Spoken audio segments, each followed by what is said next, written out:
Alright, what's going on, everyone? Welcome back to the channel. Connor on Chain here. So today I'm going to talk about a bunch of different stuff today when it comes to runes. Mainly I want to talk about some runes minting. I'm going to show you a bunch of platforms, a couple different things that you guys should know about runes, just for the upcoming mint in 2 days, which is funny. Yeah, we literally got 2 days, 21 hours until the halving, until runes is basically out, which is crazy.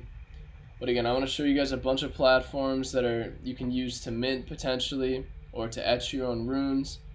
So let's go through a bunch of them here. So we got runetoshi.com. This, and again, all of these sites are not actually live yet, or the sites are. My God, excuse me. Yeah, the sites are live, but the functionality is not. Again, because the runes protocol is not out yet. So that's runetoshi.com. We got the first one here. We got sathunter.com. This is another one. Shout out to Francis. And again, shout out to the Sat Hunters here.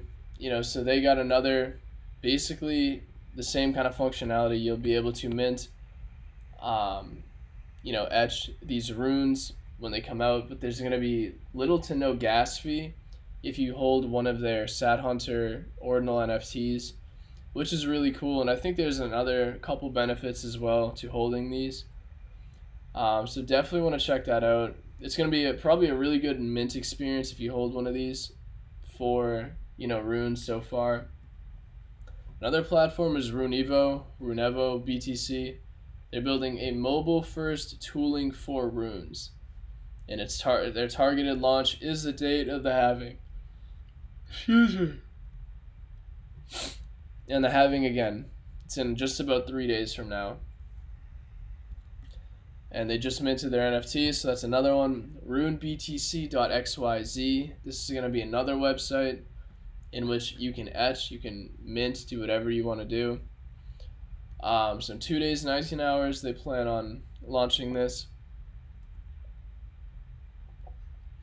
We got another one here too, which is btcbot.pro. So this one's interesting because this is actually a Telegram bot, like a sniper bot, in which you can, what they claim, you can actually snipe runes with, which I think is going to be very cool if, this team actually delivers on, saying that they can do it with runes and they actually do it.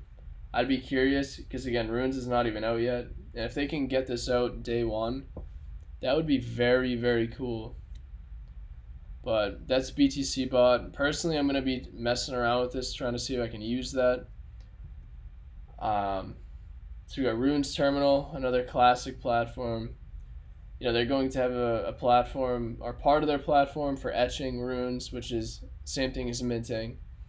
Obviously, they got a launch pad for runes. They got Runes Scan, which is Runes Explorer with all the public data. So I don't know if this is RuneScan is like from their own platform, or if this runescan.io they're saying this is going to be the actual runes ether scan basically.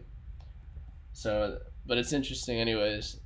Building a lot of different stuff here. This one's gonna be a go-to as far as just to check, certain runes infrastructure. Let's see here. I think that was it. So we have Runes Market Cap. This is another platform. So right now it's only listing like the pre-rune tokens that aren't actually out yet, but the ones that are, being farmed. And some of these are BRC20s like Zbit, I think Derp, and I know Pups for a fact. Wizard. I mean, not this. I don't know what Wizards with the S's, but so like I said, that's some of those here. But I'm trying to see what else. So I just talked about the nodes, UTXO info. So that's also what I want to talk about. So UTXOs. So this is something that I've still been trying to grasp my head around for a little while, and it's kind of difficult for me to understand, even looking into this for a long time. But UTXO stands for unspent transaction outputs.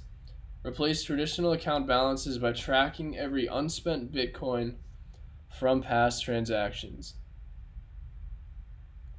indicating what can be spent from your wallet. So bottom line, what that means is an account-based system or account balance-based system is what everyone's used to, what we all know. Like a MetaMask where you send money into it and your wallet itself tracks the amount of money that you have. But when it comes to UTXOs, it's kind of the opposite, in which where your money is tracked is through the transaction. And the wallets don't really fully keep track of that in comparison. It's even me explaining it like that is a little iffy. But I want to link this thread below. I want you guys to look into this, check it out. But bottom line, what you guys really need to understand from this, the main thing is that you should split your transactions for runes mints. So this is going to be pretty important because when you're going to be minting a lot of these runes, I don't know if it's per wallet, in which you're only going to be able to mint one at a time, or if just the way the UTXO model infrastructure works, I think it would just be way more beneficial to be splitting your transaction.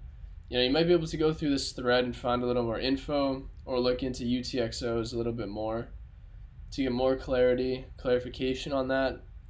But bottom line, that is what I will be doing.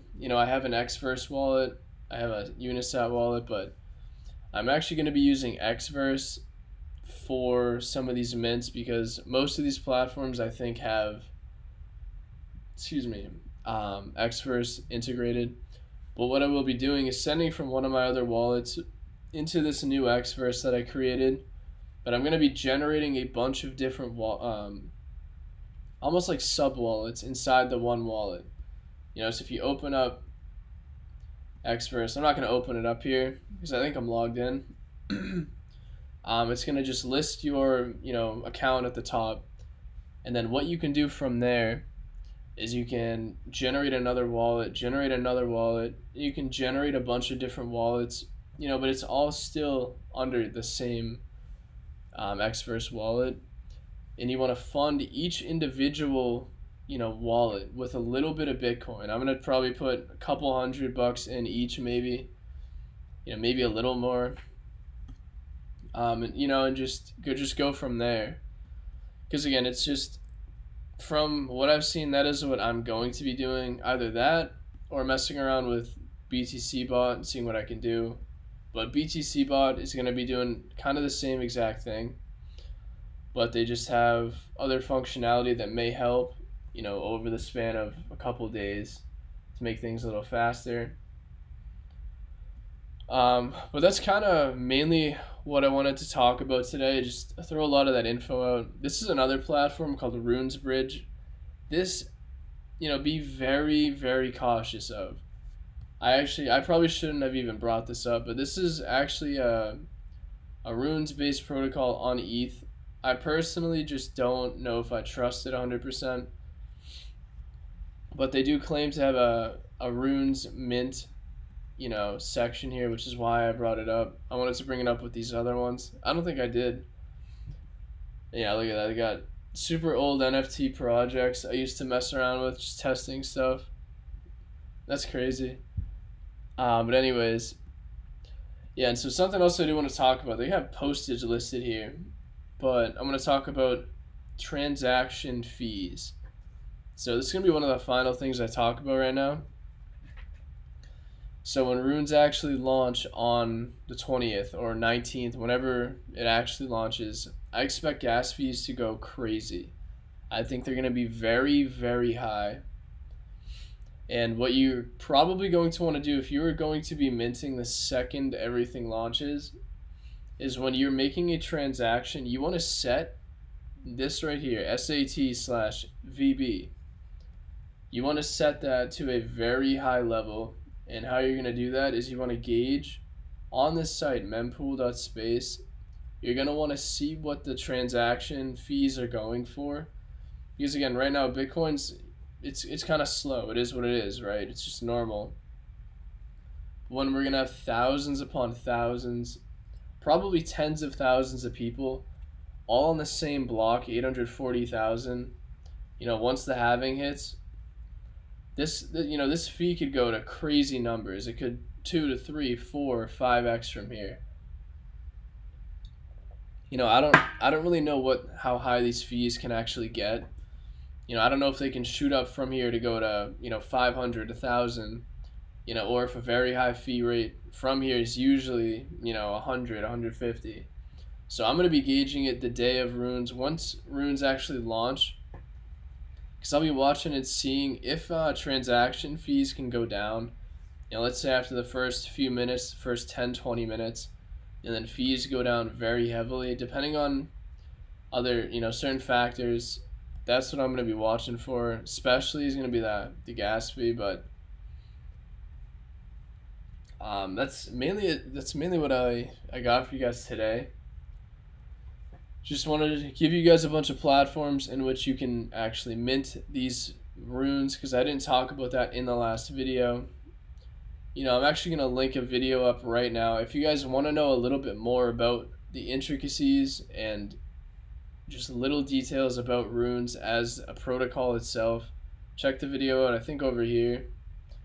But outside of that, that's what I got for you guys today. I hope you found some value. And make sure you're checking all those sites out. Dig deep now before it hits. This video is very time sensitive, but I just want everyone to get ready. So that's what I got for you guys today, and I will see you in the next video. Thanks.